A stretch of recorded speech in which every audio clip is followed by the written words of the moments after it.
जय श्री राम। आज के वीडियो में हम देखेंगे कि विभीषण जी ने रावण को श्री राम का भेद कैसे समझाया। जब रावण को पता चला कि प्रभु श्री राम की सेना समुद्र के पार तक आ पहुंची है, उसने अपने मंत्रियों से विचार विमर्श किया कि क्या करना चाहिए। इस पर उसके मंत्रीगण कहते हैं कि जब देवताओं को जीतने में हमें कोई कठिनाई नहीं हुई तो फिर मनुष्य और वानर किस गिनती में हैं। इसी समय अवसर जानकर विभीषण जी आए। उन्होंने बड़े भाई के चरणों में सिर नवाया और अपने आसन पर बैठ गए और आज्ञा पाकर ये वचन बोले। जो कृपाल पूछी हूँ मई बाता, मते अनुरूप कहूँ हिताता। जो आपन चाहे कल्याणा, सुजस सुमति सुगति सुखनाना। सो पर नारी लिलार गुसाई, तजो चौथ के चंद की नाई। हे कृपाल, जब आपने मुझसे बात राय पूछी ही है तो हे तात, मैं अपनी बुद्धि के अनुसार आपके हित की बात कहता हूँ। जो मनुष्य अपना कल्याण, सुंदर यश, सुबुद्धि, शुभ गति और नाना प्रकार के सुख चाहता हो, वह हे स्वामी पर स्त्री के ललाट को चौथ के चंद्रमा की तरह त्याग दे। अर्थात जैसे लोग चौथ के चंद्रमा को नहीं देखते, उसी प्रकार पर स्त्री का मुख ही ना देखें। विभीषण जी कहते हैं कि 14 भुवन एक पति होई, भूत द्रोह तिष्ठै नहीं सोई।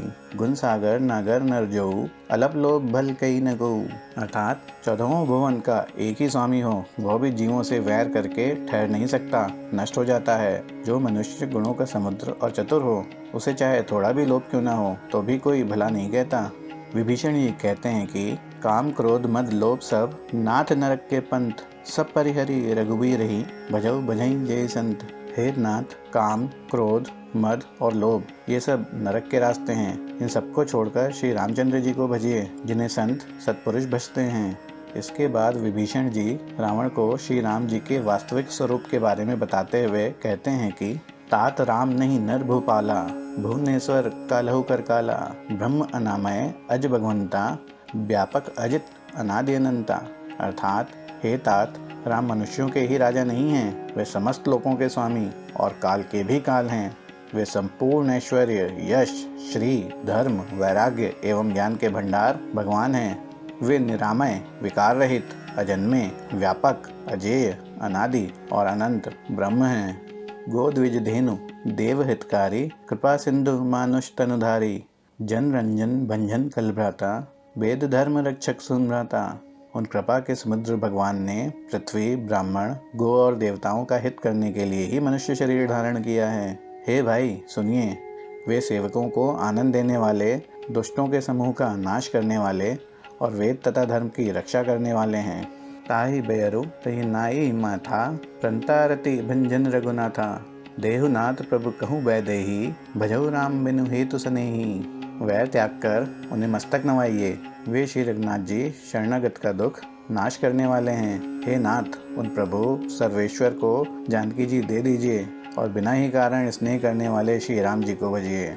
शरण गए प्रभु ताहु न त्यागा, विश्व द्रोह कृत अगजई लागा। जासु नाम तय ताप न सावन, सोई प्रभु प्रकट समझू जी रावण। जिसे संपूर्ण जगत से द्रोह करने का पाप लगा है, शरण जाने पर प्रभु उसका भी त्याग नहीं करते। जिनका नाम तीनों तापों का नाश करने वाला है, वही प्रभु भगवान मनुष्य रूप में प्रकट हुए हैं। हे रावण, हृदय में यह समझ लीजिए, बार बार पद लागहूँ, विनय करऊँ दशीस। परिहरि मान मोह मद, भजऊ कौशलाधीश। हे दशीष, मैं बार बार आपके चरणों को लगता हूँ और विनती करता हूँ कि मान, मोह और मत को त्याग कर आप कौशलपति श्री राम जी का भजन कीजिए। मुनि पुलिस निज शिष्य सन, कही पठई ये बात। तुरत सुमय प्रभु सन कही, पाई सो अवसर तात। मुनि पुलस्त्य जी ने अपने शिष्य के हाथ यह बात कहला भेजी है। हे तात, सुंदर अवसर पाकर मैंने तुरंत ही वह बात प्रभु आपसे कह दी। माल्यवान नाम का एक बहुत ही बुद्धिमान मंत्री था। उसने उन विभीषण के वचन सुनकर सुख माना और कहा, हे तात, आपके छोटे भाई नीति विभूषण, नीति को भूषण रूप में धारण करने वाले अर्थात नीतिमान हैं। विभीषण जो कुछ कह रहे हैं उसे हृदय में धारण कीजिए। रावण ने कहा, ये दोनों मूर्ख शत्रु की महिमा बखान कर रहे हैं, यहाँ कोई है, इन्हें दूर करो ना। तब माल्यवान तो घर लौट गया और विभीषण जी हाथ जोड़कर फिर कहने लगे, सुमति कुमति सब के उर रही, नाथ पुराण निगम अस कहीं। जहाँ सुमति तह संपत्ति नाना, जहाँ कुमति तह विपत्ति निदाना। हे नाथ, पुराण और वेद ऐसा कहते हैं कि सुबुद्धि, अच्छी बुद्धि और कुबुद्धि, खोटी बुद्धि सबके हृदय में रहती है। जहाँ सुबुद्धि है वहाँ नाना प्रकार की संपदाएं, सुख की स्थिति रहती है और जहाँ कुबुद्धि है वहाँ परिणाम में विपत्ति दुखी रहती है। तव रुकुमति बसी विपरीता हित अनहित मानहु रिपुप्रीता। काल राति निसजर कुलकेरी तही सीता पर प्रीति घनेरी। आपके हृदय में उल्टी बुद्धि आ बसी है, इसी से आप हित को अहित और शत्रु को मित्र मान रहे हैं। जो राक्षस कुल के लिए काल रात्रि के समान हैं, उन सीता पर आपकी बड़ी प्रीति है। हे तात, मैं चरण पकड़कर आपसे भीख मांगता हूँ, विनती करता हूँ कि आप मेरा दुलार रखिए। मुझ बालक के आग्रह को स्नेह पूर्वक स्वीकार कीजिए। श्री राम जी को सीता जी दे दीजिए, जिसमें कि आपका अहित न हो। विभीषण जी ने पंडितों, पुराणों और वेदों द्वारा सम्मत अनुमोदित वाणी से नीति बखान कर कही, पर उसे सुनते ही रावण क्रोधित होकर उठा और बोला कि रे दुष्ट, अब तेरी मृत्यु निकट आ गई है। अरे मूर्ख, तू जीता तो है सदा मेरा जलाया हुआ, अर्थात मेरे ही अन्न से पल रहा है, पर हे मूढ़, पक्ष तुझे शत्रु का ही अच्छा लगता है। अरे दुष्ट, बताना, जगत में ऐसा कौन है जिसे मैंने अपनी भुजाओं के बल से ना जीता हो। मेरे नगर में रहकर प्रेम करता है तपस्वियों पर। मूर्ख, उन्हीं से जा मिल और उन्हीं को नीति बता। ऐसा कहकर रावण ने उसे लात मारी, परंतु छोटे भाई विभीषण ने मारने पर भी बार बार उसके चरण ही पकड़े। शिवजी कहते हैं कि उमा संत कई यही बड़ाई, मंद करत जो करई भलाई। तुम पितु सरिस भले ही मोहि मारा, रामो भजे हित नाथ तुम्हारा। हे उमा, संत की यही बड़ाई महिमा है कि वे बुराई करने पर भी बुराई करने वाले की भलाई ही करते हैं। विभीषण जी ने कहा, आप मेरे पिता के समान हैं, मुझे मारा तो अच्छा ही किया, परंतु हे नाथ, आपका भला श्री राम जी को भजने में ही है। इतना कहकर विभीषण जी अपने मंत्रियों को साथ लेकर आकाश मार्ग में गए और सबको सुनाकर वे ऐसा कहने लगे। रामो सत्य संकल्प प्रभु, सभा काल बस तोरी।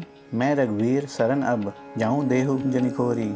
श्री राम जी सत्य संकल्प एवं सर्व समर्थ प्रभु हैं, और हे रावण, तुम्हारी सभा काल के वश है, अतः मैं अब श्री रघुवीर जी की शरण जाता हूँ, मुझे दोष न देना। विभीषण जी और रावण के इस संवाद से यह साबित होता है कि विभीषण जी भी प्रभु श्री राम के परम भक्त थे, और वे उनका यह भेद अच्छी तरह जानते थे कि वे ही सच्चिदानंद परमेश्वर हैं। परंतु क्या आप जानते हैं कि विभीषण जी ने प्रभु श्री राम का यह भेद कैसे जाना? यदि आपको पता है तो हमारे कमेंट सेक्शन में ज़रूर लिखें।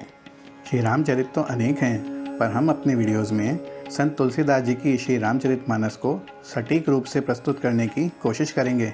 इसीलिए अगर आपको जानना है कि श्री रामचरितमानस में क्या वर्णन है, तो हमारे वीडियोज़ ज़रूर देखिए और चैनल को सब्सक्राइब कीजिए। जय श्री राम।